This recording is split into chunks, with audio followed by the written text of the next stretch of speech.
So what's going on, everyone? My name is Matt, and you're watching Demo Reel. And yesterday, we premiered Tainted, the first of what I hope are many action movies on Demo Reel, because, well, I love me a good action movie.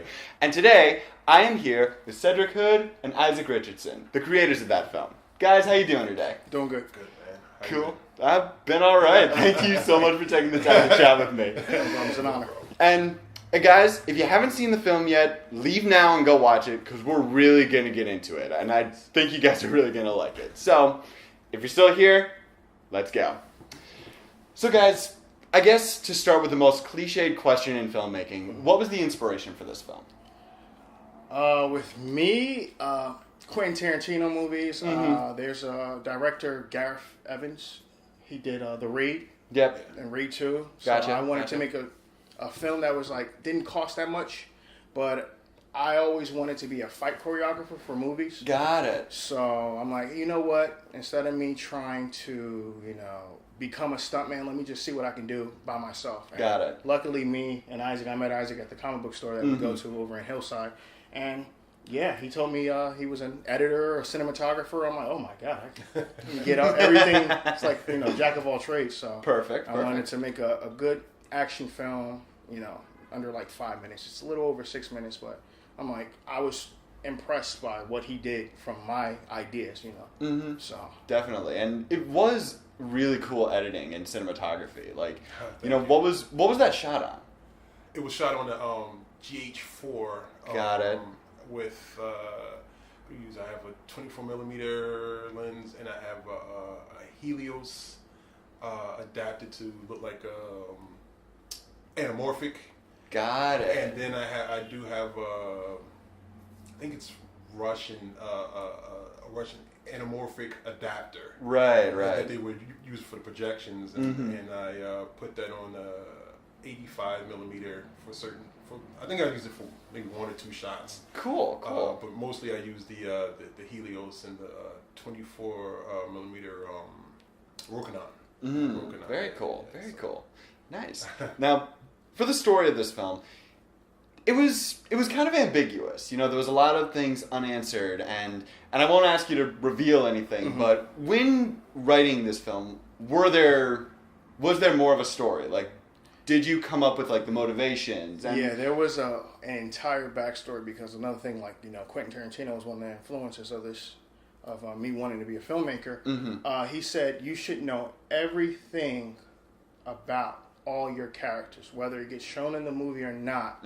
So even if it doesn't get expressed or explained in the story, the actors know, okay, I know this, and this, so this kind of explains why I would act this way. Exactly. They don't know it, but if you make a sequel, sometimes it's best for whoever's watching it, for them to get an idea, or them to imagine what the backstory could be. Sometimes it's better not to show more. More is less. And less is more, right? Yeah, right. Pretty much. More or less. More or less. Yeah, right. So.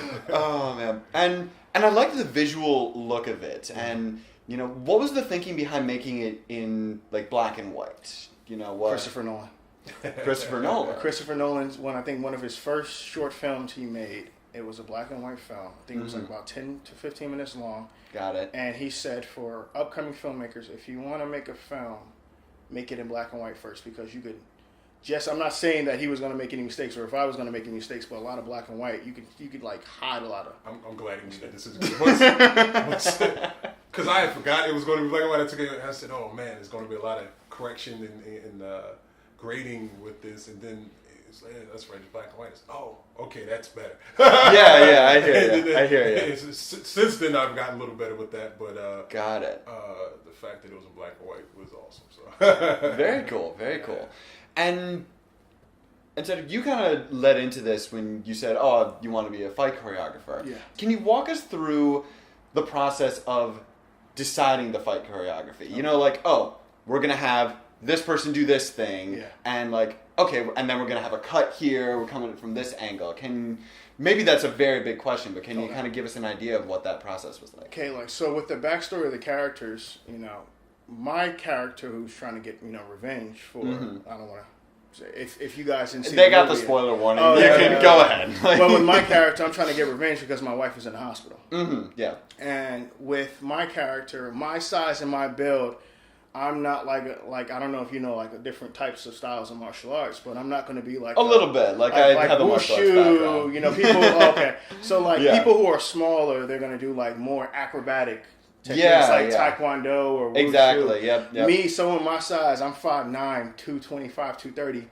I'm more in the boxer, MMA range, like, you know, like a brawler. Right. So my character, he was actually an ex-MMA fighter, but, you know, they don't know that. Gotcha. And the guy who I was fighting, who was, you know, responsible for putting my wife in the hospital, if you look at his size and frame, he's more of a, you know, acrobatic parkour. Actually, he's a parkour expert. Yeah, and you saw a lot of that. Yeah, and it was so convenient that, you know, I met Isaac at the comic book store. I had a friend of mine, he's like, I have a friend, he does parkour. I'm like, you know, when you people say, oh, they do parkour, they're like, oh, I can roll and everything. Like, you don't really know any legit people.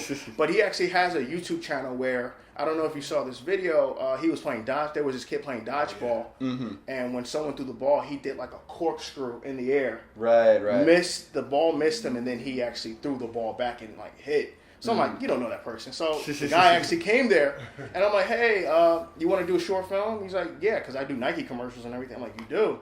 So I'm like, oh God, this guy's going to be expensive. So we made a deal, and with him, he had no martial arts background. So what I had to do for like one day, like it took us about a month of filming. Yeah. I had to have weekend. one Saturday where me and him for 4 hours, we were training, not martial arts, because you can't teach anyone martial arts. I know, yeah. But exactly. I had to teach him how to make it look like how to take a punch. Pretty much, yeah. And make it look more realistic. So the choppiness, kind of like the Bourne-esque, like, oh, it's like a domestic violence sort. We had to make it choppy because we had to like cover that this isn't a martial arts expert. Right. And I've been doing martial arts here and there for like over 15 years, but you know, it's like a tango. You know, two. It takes two to make it look right. You know, totally. Yeah. So and I guess from my perspective, I actually thought that worked really well. Like you could tell, it's like, okay, these guys know what they're doing. Yeah. You know, they're not just some Joe Schmo schlub and just like who just had a few beers or anything. But like sometimes it feels like that. Yeah, exactly, right? It always right? feels like that. But at the same time, you know, it was still raw and not completely polished. Yeah. So it's like, you know, they've been in some real scraps and like there's emotion behind it. So like I thought it worked to the advantage. Yeah. So definitely. And actually, we're gonna cut 1 second. Okay. I'm gonna just make sure it's still. This thing has a habit of like, oh hey, we automatically stopped recording. Yeah. I had the T3i. I saw. Oh, T3i, yeah. It just stops and then you gotta make sure. Exactly. Right. Okay. And one more clap. There we go. Okay, so this is a question I always ask people who like direct and act, and maybe this is more for you, Cedric, but maybe this is something you can add too.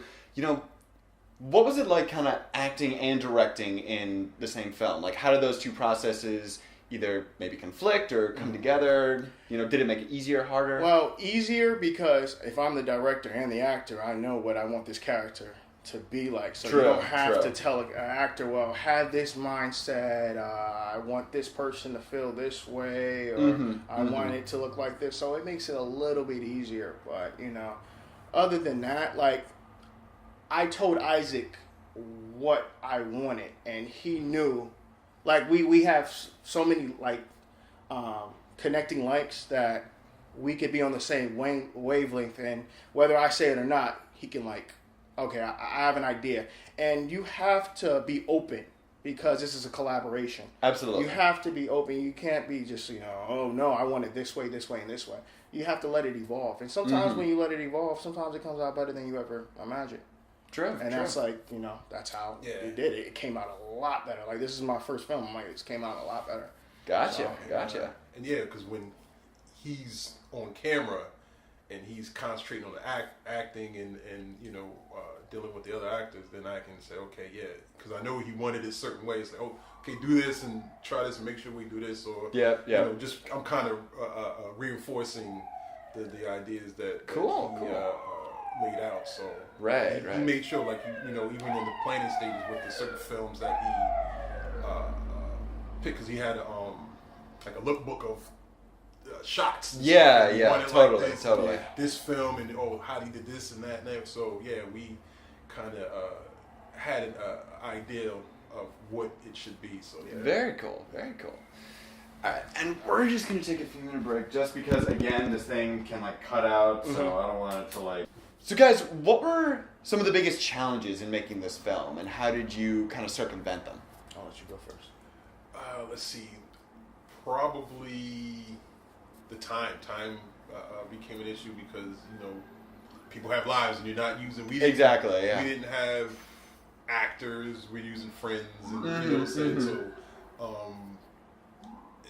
they'll have a set amount of time, and the location kind of was a problem for certain things because the time Curtis with one of our friends he was helping us with the boom mic. He was carrying a boom pole in his backpack, and he was walking to the park, and I don't know if somebody called the police or the cops saw him, but somebody said that they saw him with a thing sticking out. The things cops drove on the park. He was in the park, so they drove up on the park and everything's fine, and they told him not to move, and they had their hands on him. Oh my god! So and I'm still, because he had went ahead before me before I got to the park, so I was going to meet him there, and he's texting me, "Oh yeah, the cops just came and stopped me. They saw I had a thing sticking out of my." I said, "Oh, what happened?" They thought it was a rifle or something. Right, yeah. I'm like, well, why would somebody be walking around with a rifle sticking out? It's not even like a. Never know. I guess today's world. Yeah. So, but so that was a little crazy, because we did have we did use where did you get that? The weapon, okay. The revolver. Because he didn't have it. Yeah, because he didn't have it. With that, I was watching. I don't know if you ever saw the show Preacher. I haven't. I've been meaning to check read the it comic, out. right? Yeah. Well, you know the Stand Up Killers. Yeah. Well, how they do the show, I felt they did a good job with it. And the Stand Up Killers has his revolvers. Right. So I'm like, it would be awesome if like a henchman or gangster had like a old 1887 revolver. Because you don't really see that in movies. Like, totally. Like, why would you have that old gun? Well, thing about revolvers, people don't know, like real guns, revolvers don't jam compared to like a normal pistol, like a 9mm Glock or something like that. I actually didn't even know that. So, so I'm like, you know what? That would be sick if he had a revolver. Totally. So I went on Amazon, and I'm like, I'm not spending like over $50 to $100 for a revolver. It's just a replica. It's not a real gun. So I found it in like 5 days, Amazon. Thank God for Amazon. It came, and I'm like, you know what? I don't want to have this out, but when we are going to film the scenes outside in the park, do it quick. Hurry up.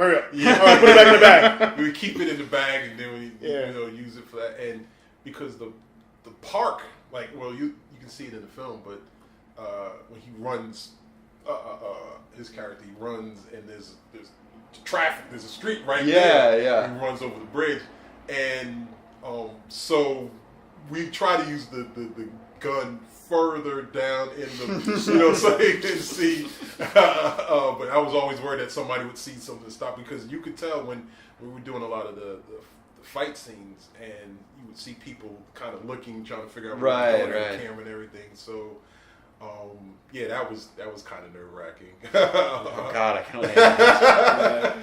So locations can be an issue. Editing was sometimes a little challenging because once you finish everything, you got to make sure you have everything you need for every scene. It was a lot of times it was a matter of like a lot of times I would take shots from just the camera rolling, but we weren't shooting. Right. Use certain tricks and edit that part in with different sound and figure out ways to make it work. You know what I'm saying? Yeah, Sometimes exactly. you just have footage and you make it work. That's the fun part. I mean, I I'm more confident in my editing skills than I am in my cinematography because I'm always nervous because when you get the camera is getting things in focus and then the framing right. Well, if you get it to the editing thing versus handing it off, like if I pass it off to somebody, I wouldn't feel as confident. But if I'm doing it, okay, well, yeah, I can make this look a certain way, and I can zoom in here and do that. So, that was a bit challenging. That was about it. I mean, editing the sound was just tedious. That was tedious. Editing sound was very tedious, but not too bad though. Okay, cool. Before I even asked Isaac to do the film, there was another filmmaker that lived around me around that time before he moved to California. And I'm like, hey, how much would it cost to hire you as a director? Right. He's like, $2,000. I'm like, what? You're not talking about hiring actors or anything. And I'm like, you know what? So I'm like, I asked Isaac, and I'm like, I don't have like a $2,000 budget. So let's just find a way to work. I'm going to pay this man because I appreciate this man's talent and art, and this is work. Right. So I'm not going to be like, can you just help me? No. If you value someone's work and talent, you pay them. Absolutely. So I paid him, and I paid our friend Abraham, who was the parkour guy. Mm-hmm. And everyone else, just out of the kindness of their heart, they just helped. Hey, can you come here on this Saturday? Oh, yeah, sure, we can. Can it be around like 12 o'clock because I have to do this? You're working for free. We'll work around to help you. You're helping me, so that's how I did. Mm-hmm. Time constraints, like, this was a 6-minute short film, but you don't realize until you start doing it that a minute of filming, it's like 4 to 5 hours. 6 minutes could take an entire friggin' day. It could take 2 days at times. Yeah, so we're there for like a month over like a little over a month, like 4 or 5 Saturdays. One day. Yeah. A couple of days, like a Saturday for about a month. I was naive and like ignorant to this. I'm like, we can get the whole film done in one Saturday. And like I have a torn ACL, and we'll come back to that because it's about the parkour. Gotcha. But I had a knee brace on, so there was a scene when he rolled over my shoulder after he kicked me. Mm-hmm. My weight plus another 180 pounds on my back while I'm crouched down put a lot of pressure on my knee. Yeah. So I felt something pop. God. I'm like, please no, we have to do more of this fight scene. So I'm like, nope, can't do it. Guys, not this Saturday, the next Saturday we're going to film this. I need time to heal. Because like about 2010, I went to the parkour school, and I only did like a seminar like a couple of days. And I'm like, I could do this. I don't need nothing. I advise anyone, if you want to do parkour, go to a school where they have trained professionals because accidents happen. I did something called a Kong vote, is where you jump over an item and your legs come between your hands as if like it was a table, and it was high up 6 feet. So I didn't give enough room for both of my legs to come through. So I'm coming down 6 feet on one leg. And when I tell anyone, if you have never had a torn ACL, God bless you, because it feels like a shotgun goes off in your kneecap. As someone who's had like knee injuries, like not a torn ACL, but like just hearing that, I'm like, and I went to the doctor and they did the MRI and they're like, your knee, look at your knee, like a tree stump, it's strong. Are you going to be doing football or gymnastics or anything? No. Then I wouldn't advise the surgery, but don't do anything strenuous because like right now you're all right, but I wouldn't advise getting the ACL surgery because a lot of people tell me after they get the ACL surgery, their knee's worse. So after that, I've never gotten surgery, and I can jog and run, but the wrong turn, all it takes is the wrong turn with the wrong weight, and then I'll just feel that pop, and I'm like, oh God, a month of like ice and ibuprofen, and it's like I wouldn't wish that on my worst enemy. Oh God. But after we did all the filming and everything, and then we did the choreography. There were more things I wanted to add, but sometimes it's best, if it's your first work, just just make it good. Yeah. Don't put too much, too soon, Right. Like, it'll come. Just take your time. And that's the thing I've realized. Like, if you're trying to make something perfect, you could be working on the same 6-minute film for the rest of your life. Exactly. Like, just put it out. It's done. Okay, move on to the next thing. You keep getting better and better. Yeah, so definitely. Yeah. On the flip side of that, what were your favorite parts about working on this movie? You go first. Wow.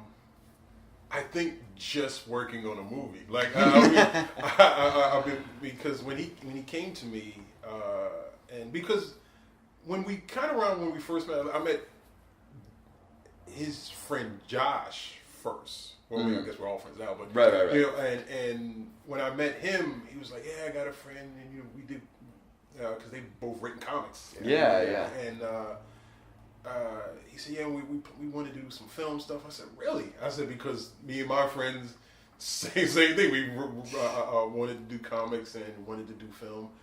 And I was like, "Look, whenever you guys want to do something, let me know. I want to do, because I've done a few short films before that, and I kind of wanted to do something before, but it was hard to get people until you get money and you can get." Pay for people People aren't gonna take you serious. Yeah. So until then, you kind of use friends and family. And, exactly. With somebody who you can go Craigslist, and a lot of people, hey, I'm trying to get a reel, this and that. Yeah. So I'll help out, but it was just hard to get back into doing something and trying to figure out the right thing. I mean, totally. I was very inspired by David F. Sandberg, with the Get Lights Out. Gotcha. And his short film. And after I saw, before it became a feature film, Lights Out, I was like, okay, how do I make a Lights Out? Like, it was simple, but so effective. And I was like, okay, he did that in his house, him and his wife. And they actually made a few of them. So I was like, I'm trying to come up with something that clever and that short. Yeah. And I was racking my brains. I was thinking so hard that it was, so complicated. But yeah, once he said, okay, because once we started talking, he was like, look, I want to do something.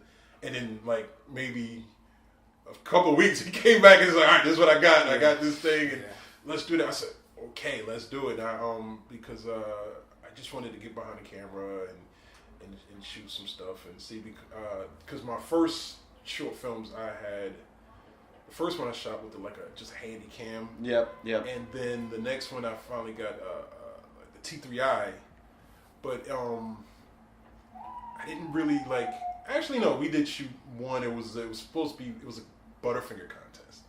And we shot and actually that one, it didn't come out too bad. It could have been better, but it wasn't I wanted to shoot something and make it look like a film. Mm-hmm. You know what I'm saying? That was kind of like a cool video. Right. So once that he came up with that, I was like, okay, we're going to do a film. This is going to look like a film. Sweet. This time. So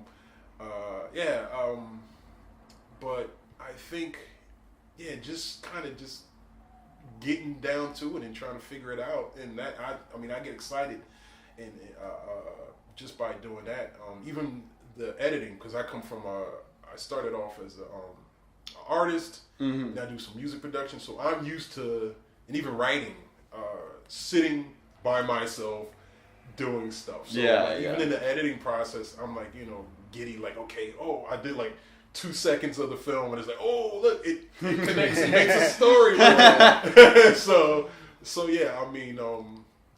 Just doing it was probably my favorite part of it. So awesome. With me, I would say the cinematography. I wanted the cinematography to look right. I wanted it to look almost like a horror film at first. Yeah, I can see that. And then it blends into action. As long as I got the cinematography, as long as I got the genre right, the feel, and then the action, everything else could have been bad. But you still got to focus on it. But those were the main aspects. If I could remember my 3 favorite parts of the short film, there was a scene. I don't know if you ever watched this anime, because I'm not really an anime head, but there's a show called Cowboy Bebop. I'm familiar. Well, there's a scene where the main character, he smokes a cigarette with the flame, and there's someone in the background, and he points the gun without even looking at the guy while he's lighting a cigarette. So I'm like, oh, it would be cool if while the criminal is burying bodies and he's lighting a cigarette, somehow I can be in the background and the flame is covering my body. Right. So after he lights a cigarette, boom, he's right there. And I wanted like the Michael Myers Halloween style. Totally. The shadow, over the shoulder, someone stalking the predator almost like that. So yeah, we got it done. It took a while. We didn't think we was gonna get that shot. Yeah. We got it done. Absolutely. Yeah. Oh, that's awesome. And then with the fighting, with the when I get the revolver and he kicks it out of my hand and then does the super kick, and then when we get the first person view, I'm on the floor and he does the stop kick to me. Yeah. Like the camera's all blurred, like, you know, I like that. And then the flower, the flower with the blood on it. Yep. I got that from Django Unchained. Oh, I know the scene Remember after you're I got talking shot? about. The blood on the console. I'm like, I just wanted. That's such a beautifully fucked yeah. up scene. Yeah. I just wanted like to have a little scene, and even when we were filming that, I'm like, oh god, how am I gonna simulate blood splattering? So I got I had some old blood pellets that people put in their mouths to simulate. Yeah. So I put it in a little spray bottle and added a little bit of water to it. So when we're filming the flower, So we'll just give it that little extra. yeah, when we're filming the flower, we're just trying to like, ready? Oh, it's not enough. We gotta, because it's hard on black and white. Yeah. You can't really see the red. We can't see the red at all. Right. You got to be just enough to make it simulate. Oh, if I got kicked in the face, you know, the blood just splatters. I gotta say, I was proud of that in editing because I used a spray for one shot, and then the last, because we had sprayed a lot to get it that. It was red in color, but so to get it, so it kind of was a combination, and it worked so well with the kick. Like the way he explained it so detailed that I could see it once, you know, and once I got the footage, it was easy to put together. So Cool. And then with that was my girlfriend who was the character where you just saw in like little quick shots. Yeah. I wanted to signify that even though this is a black and white and noir and gritty and mean world, the love of my life is the only thing we see in color. So that's the only like light in my life, like, you know. So which I like that. I feel like that's often. It's a good thing to do in like noir films. It's just like, you know, it's all black and white, but then there's just like one splash of light that's like something like that, and I really like that. Or even like Sin City, like they have like the Converse, like the red. One of my favorite movies. I love that. Sin City, the yellow bastard. Oh god, yeah. It looks so good. Second movie, not so much, but anyway, we won't talk about that. Oh man, but anyways, what's next for you guys? What do you have on the horizon? Me, I'm working on a short now that I don't know if I want to give it away, but it's a unique. It's not something that's new, but it involves animation. Cool. Hopefully, I'll be done with that by January. But other than that, doing freelance work. I'm an artist. Editor, videography, and music producer. So cool. I kind of do a little bit of, and writer. So, got it. So anything creative, that's what I want to do. Content creator. Definitely. Like yourself. And, you know, saying, hopefully, I actually do want to do more, I guess, 2-camera type vlogging and stuff like that. Definitely. So definitely to document the journey, you know. Absolutely. And do you have a website or anything people can follow your work? Let's see. You can. I would say the best thing is to go to my Instagram. Got it. It's the letter I, the letter C, 0, the letter S, the letter N, 1, and then S. So it's IC 1s and 0s. Gotcha. Oh, very cool. Very cool. Like the Matrix. This is the Matrix. But I love it. On there, there's a link to my YouTube page, and then, you know, if you add me, you can direct message me. I have and IsaacRichardson.deviantart.com. I think that's the portfolio. No, the portfolio. It's IsaacRichardson.daportfolio.com. Gotcha. And we'll have links to that in the description below. We'll get it right. Yeah, totally. Cedric, what about you, man? With me, I'm a comic book writer. I've been a comic book writer since 2014. That's where I had my first published work. It was called The Traumatic Case of Patient 25. It's a one-shot comic book, black and white. Right. And just last year, December, actually a year from today, I had my second book published, and it was called Red Rose Resort. You can find both pages on Facebook. This year, 2018, because this is we only got a couple more days of this year. I'm gonna start a web comic, and basically, I like blending genres. Mm-hmm. So I have an Adam and Eve idea, in which it's not Adam and Eve like basic, like how we know, like how the Bible tells it. It's almost like Assault on Precinct 13.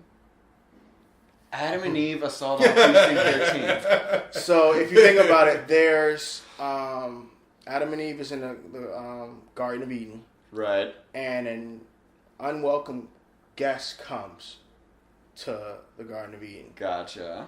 And there's a group following them. Yeah. There's a group following him, and they either have to give up this man, not knowing if he's innocent or guilty, or their house is going to burn down. So they have to figure out a way, and like the best way I can explain it, it's Shadow of Colossus meets Assault on Precinct 13. So it's like trying to make like a biblical noir almost. Everything you just mentioned, I'm all about that. I'm just all about that. And where I'm going to my second short film, I want to try out horror. And I don't know if you saw The Hateful Eight. I love the idea of how it all took place in the same room. So with the short film I was working on with him, I want to make a monster movie that's almost not really a love story, but it's almost like a Shakespearean tragedy, like a Greek tragedy.